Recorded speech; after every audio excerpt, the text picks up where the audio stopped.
एक सवाल है जो जो मुझे लगता है हम सब कभी ना कभी सोचते हैं कि कुछ लोग जिंदगी में इतनी ऊंचाई पर कैसे पहुंच जाते हैं हुँ।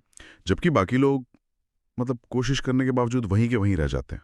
क्या ये सच में सिर्फ किस्मत का खेल है या कोई छिपा हुआ टैलेंट? आज हमारे पास जो स्रोत हैं वो the power of thinking big किताब पर आधारित एक बहुत ही गहरी पड़ताल है। और आज हमारी बातचीत का मकसद सिर्फ ये दोहराना नहीं है कि बड़ा सोचो, बल्कि ये समझना है कि सोच की ये ताकत असल में काम कैसे करती है। वो कौन सी अदृश्य दीवारें हैं जो हमें छोटा सोचने पर मजबूर करती हैं। और यही तो सबसे दिलचस्प सवाल है ना? क्योंकि स्रोत ये साफ करते हैं कि असली खेल न तो टैलेंट का है, न ही किस्मत का है। ये पूरी तरह से आपकी सोच के, कह सकते हैं, आकार का है। जब सोच बड़ी होती है तो अवसर अपने आप पैदा होने लगते हैं। ऐसा लगता है जैसे किसी ने एक अंधेरे कमरे में अचानक दर्जनों बत्तियां जला दी हों। ये कोई मोटिवेशनल बात नहीं, ये एक पूरा विज्ञान है। चलिए इसी विज्ञान को थोड़ा और समझते हैं। स्रोत में एक गोल्डफिश का उदाहरण है जो मुझे बहुत बहुत पसंद आया। सोचिए, एक गोल्डफिश को अगर आप एक छोटी सी कांच की कटोरी में रखेंगे तो वो कभी अपनी पूरी साइज तक नहीं पहुंच पाएगी।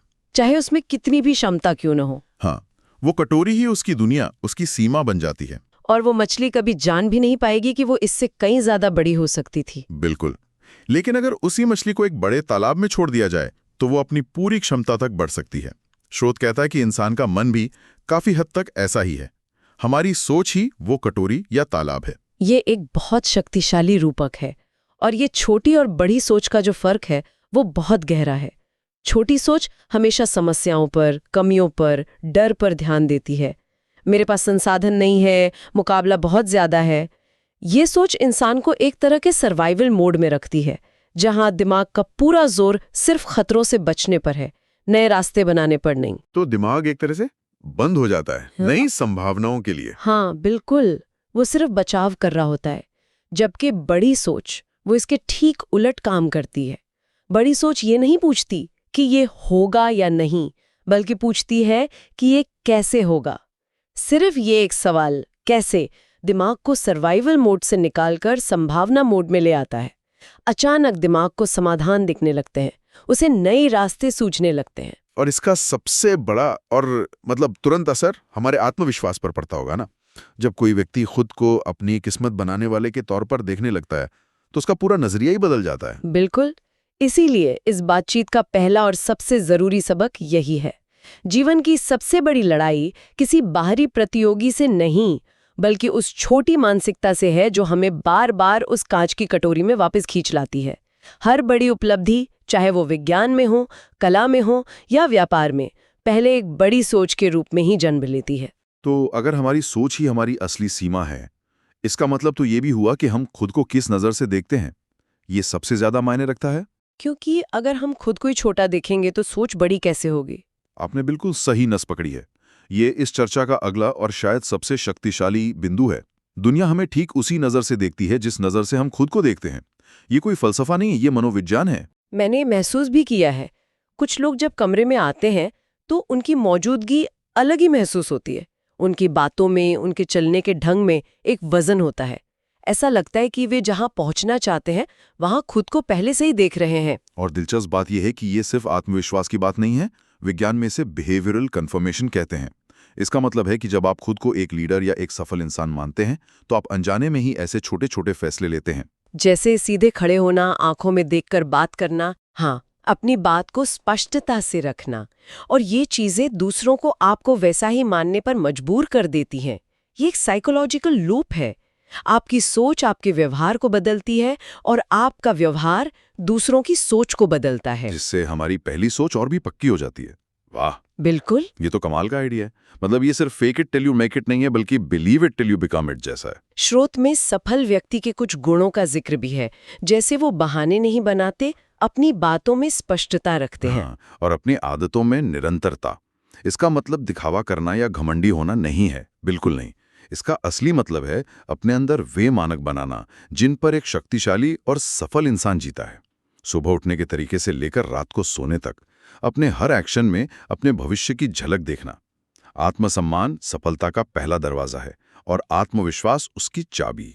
लेकिन ये करना अक्सर मुश्किल लगता है, खासकर जब हालात अच्छे ना हों। और यहीं पर शायद वो चीज आती है जिसके बारे में स्रोत बात करते हैं, बहाने।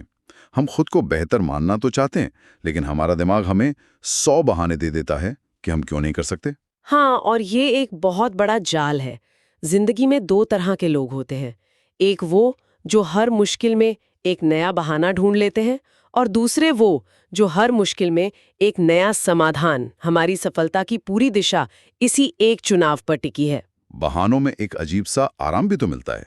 मेरे पास समय नहीं है, पैसे नहीं हैं, ये कहकर हम उस मुश्किल का सामना करने की जिम्मेदारी से बच जाते हैं। आपने सही कहा, वो एक अस्थायी आराम है। लेकिन लंबे समय में यही बहाने हमारी तरक्की को दीमक की तरह खा जाते हैं।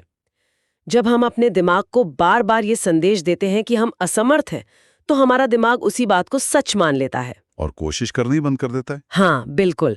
बहाने बनाना दिमाग को कमजोर करने की ट्रेनिंग देने जैसा है। लेकिन 1 मिनट, कुछ बहाने तो असली लगते हैं, है ना? जैसे मेरे पास सच में पैसे नहीं हैं, या मेरे पास इस काम के लिए जरूरी स्किल नहीं है। उस स्थिति में कोई समाधान खोजने वाली मानसिकता कैसे अपना सकता है? ये सुनने में तो अच्छा लगता है, पर असल जिंदगी में तो बहुत मुश्किल है। ये बहुत ही जरूरी सवाल है। समाधान खोजने वाली मानसिकता का मतलब ये नहीं है कि आप अपनी समस्याओं को नकार दें। इसका मतलब है कि आप अपना सवाल बदल दें। दिमाग एक ऐसी मशीन है जो वही जवाब ढूंढता है जैसा सवाल उससे पूछा जाता है। अगर आप पूछेंगे मैं ये क्यों नहीं कर सकता, तो वो आपको 100 कारण बता देगा। अच्छा। लेकिन अगर आप पूछेंगे इन सीमाओं के बावजूद ये कैसे किया जा सकता है, तो वो रास्ते बनाना शुरू कर देगा। तो सवाल बदलने से दिमाग का फोकस बदल जाता है। बिल्कुल। मेरे पास पैसे नहीं है, एक फुल स्टॉप है, एक बंद दरवाजा। लेकिन बिना पैसों के पहला कदम क्या हो सकता है, या पैसे जुटाने का सबसे क्रिएटिव तरीका क्या हो सकता है, ये सवाल दरवाजे खोलते हैं। सफल लोग समस्याओं से भागते नहीं, वे उन्हें एक पहेली की तरह देखते हैं जिसे सुलझाना है। और हर समाधान हमें एक नया कौशल, नया आत्मविश्वास और एक बेहतर इंसान बनाता है। बस एक सवाल पूछना है, ठीक है, अब इसका समाधान क्या है? मतलब यह है कि हमारी सोच, हमारा आत्मसम्मान और हमारी समाधान खोजने की आदत, ये सब हमारे अंदर की बातें हैं। लेकिन हम एक दुनिया में रहते हैं जहां बाहर की चीजों का भी हम पर बहुत असर होता है। स्रोत इस बारे में भी बात करते हैं, है ना? माहौल की भूमिका। हाँ, और इसे नजरअंदाज नहीं किया जा सकता। स्रोत में एक पौधे का बहुत अच्छा उदाहरण है। दुनिया का सबसे बेहतरीन बीज भी अगर बंजर जमीन पर बिना सही रोशनी, पानी और हवा के डाल दिया जाए, तो वो कभी एक बड़ा पेड़ नहीं बन सकता। सही बात है। इसी तरह इंसान के दिमाग को भी फलने फूलने के लिए सही माहौल चाहिए। और ये माहौल हमें पता भी नहीं चलता कि कब हम पर हावी हो जाता है। धीरे धीरे आसपास के लोगों की बातें, उनकी सोच हमारे सच का हिस्सा बन जाती है। और इसका असर बहुत गहरा होता है। एक नकारात्मक माहौल हमारी ऊर्जा चुराता है, हमारा आत्मविश्वास कम करता है और हमारी कल्पना को सीमित कर देता है। ये उन लोगों से बनता है जो हर बात में कमी निकालते हैं, हर सपने पे हंसते हैं और हर कोशिश में खतरा बताते हैं। इसके ठीक उलट एक सकारात्मक माहौल दिमाग के लिए ईंधन की तरह काम करता है। लेकिन यहाँ एक प्रैक्टिकल सवाल उठता है, क्या हो अगर आपका नकारात्मक माहौल आपके परिवार में हो या आपके बॉस हों जिन्हें आप आसानी से छोड़ नहीं सकते? ये एक बहुत ही आम और मुश्किल स्थिति है। ऐसे में माहौल की परिभाषा को थोड़ा और बड़ा करना होगा। माहौल सिर्फ वो लोग नहीं है जिनसे आप फिजिकली घिरे हुए हैं। माहौल वो किताबें भी हैं जो आप पढ़ते हैं, वो पॉडकास्ट हैं जो आप सुनते हैं, वो कंटेंट है जो हम ऑनलाइन देखते हैं। बिल्कुल। अगर आप अपने परिवार या ऑफिस के माहौल को तुरंत नहीं बदल सकते, तो आप अपनी डिजिटल और बौद्धिक माहौल को तो बदल ही सकते हैं। वाह, ये एक बहुत काम का आइडिया है। मतलब अगर आसपास के लोग आपको नीचे खींच रहे हैं, तो आप जानबूझकर ऐसे लोगों की बातें सुनना या पढ़ना शुरू कर दें जो आपको ऊपर उठाते हैं। बिल्कुल। मुझे याद है जब मैंने अपना पहला बड़ा प्रोजेक्ट शुरू किया था, तो मेरे आसपास सब ने कहा कि ये नहीं हो सकता। उस नकारात्मक माहौल से निकलने के लिए मैंने हर सुबह 15 मिनट ऐसे लोगों की बातें सुनना शुरू किया जो मुझसे कहीं ज्यादा सफल थे। बस उस एक आदत ने मेरा पूरा नजरिया बदल दिया। हमारा माहौल ही तय करता है कि हमारे लिए क्या सामान्य है और क्या संभव। तो एक बार जब हमारी सोच बड़ी हो, हमारा आत्मसम्मान मजबूत हो, हम समाधान खोज रहे हों और हमारा माहौल भी सही हो, तब बारी आती है असली एक्शन की। और एक्शन के लिए चाहिए एक दिशा, यानी लक्ष्य। स्रोत में छोटे और बड़े लक्ष्यों के बीच एक बहुत जरूरी अंतर बताया गया है। हाँ, और ये अंतर बहुत महत्वपूर्ण है। ज्यादातर लोग छोटे और सुरक्षित लक्ष्य चुनते हैं, ऐसे लक्ष्य जो आसानी से पूरे हो सकें, जिनमें कोई खतरा ना हो। लेकिन ये लक्ष्य हमें कंफर्ट जोन में फंसाकर एक औसत जिंदगी देते हैं। जबकि स्रोत में स्पाइन टिंगलिंग गोल्स की बात की गई है, यानी ऐसे लक्ष्य जिनके बारे में सोचकर ही रोंगटे खड़े हो जाएं। सच कहूं तो ये आइडिया हमेशा थोड़ा डराता है। लगता था कि लक्ष्य प्रैक्टिकल होने चाहिए, लेकिन यह तो सोचने का पूरा तरीका ही बदल देता है। और यही इसका मकसद है। ये प्रेरणादायक लक्ष्य जीवन में एक नई ऊर्जा भर देते हैं। ये हमारे अंदर छिपी हुई सर्वश्रेष्ठ क्षमता को बाहर निकालते हैं। ये हमें थोड़ा डराते हैं, लेकिन साथ ही बहुत उत्साहित भी करते हैं। इनमें वो चिंगारी होती है जो हमें हर दिन बेहतर बनने के लिए मजबूर करती है। एक बहुत ही दिलचस्प बात जो स्रोत में कही गई है, वो ये है कि बड़े लक्ष्य सिर्फ परिणाम नहीं बदलते, वो इंसान को भी बदल देते हैं।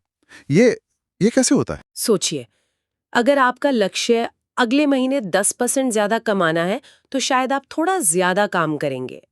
लेकिन अगर आपका लक्ष्य अगले 5 सालों में अपनी इंडस्ट्री को बदलना है, तो आपको सिर्फ ज्यादा काम करने से काम नहीं चलेगा।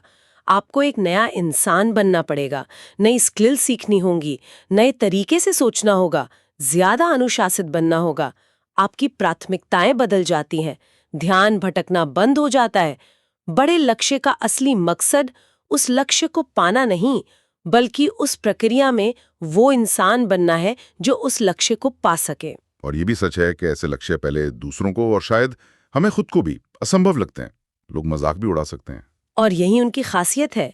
अगर आपका सपना दूसरों को डरा नहीं रहा, तो शायद वो काफी बड़ा नहीं है। वो पहले असंभव लगता है, फिर असहज, और अंत में एक दिन आपकी हकीकत बन जाता है। जिंदगी में असाधारण वही बनते हैं जो असाधारण लक्ष्य चुनते हैं। तो आज की इस पूरी गहरी बातचीत को अगर मैं समेटने की कोशिश करूं, तो 5 मुख्य बातें सामने आती हैं। बिल्कुल। पहली, हमारी सोच ही हमारी कटोरी है। जैसी सोच बड़ी होती है, सीमाएं टूटने लगती हैं। बिल्कुल। और दूसरी, हम खुद को जैसा देखते हैं, दुनिया हमें वैसा ही देखने लगती है, वो साइकोलॉजिकल लूप। हाँ। और तीसरी, बहाने बनाना एक आरामदायक जाल है, जबकि ये कैसे होगा पूछना समाधान के दरवाजे खोलता है। और चौथी, हमारा माहौल, लोग, कंटेंट, आदतें हमारे दिमाग का ईंधन है। और पांचवी, सुरक्षित लक्ष्य औसत जिंदगी देते हैं, जबकि प्रेरणादायक लक्ष्य हमें वो इंसान बनाते हैं जो हम बन सकते हैं। बहुत बढ़िया सारांश है। और अंत में असली जादू तब होता है जब ये सारा ज्ञान एक्शन में बदलता है। अब सवाल ये नहीं है कि क्या सीखा, बल्कि ये है कि आज से ऐसा क्या एक काम किया जाएगा जो इस सीखी हुई बात को जिंदगी में उतारे। क्योंकि सोच को एक्शन में बदलना ही वो पल है जहां जिंदगी सच में बदलती है। और जाते जाते सभी के लिए सोचने के लिए एक अंतिम विचार। स्रोत में सोच के आकार को बड़ा करने की बात कही गई है, जो कि बेहद जरूरी है। लेकिन सोच की गुणवत्ता का क्या? बड़ा सोचने के अलावा स्पष्टता, उद्देश्य और दयालुता के साथ सोचने का क्या मतलब हो सकता है? और ये किस तरह की सफलता को आकार दे सकता है, जो शायद सिर्फ बड़ी नहीं बल्कि बेहतर भी हो?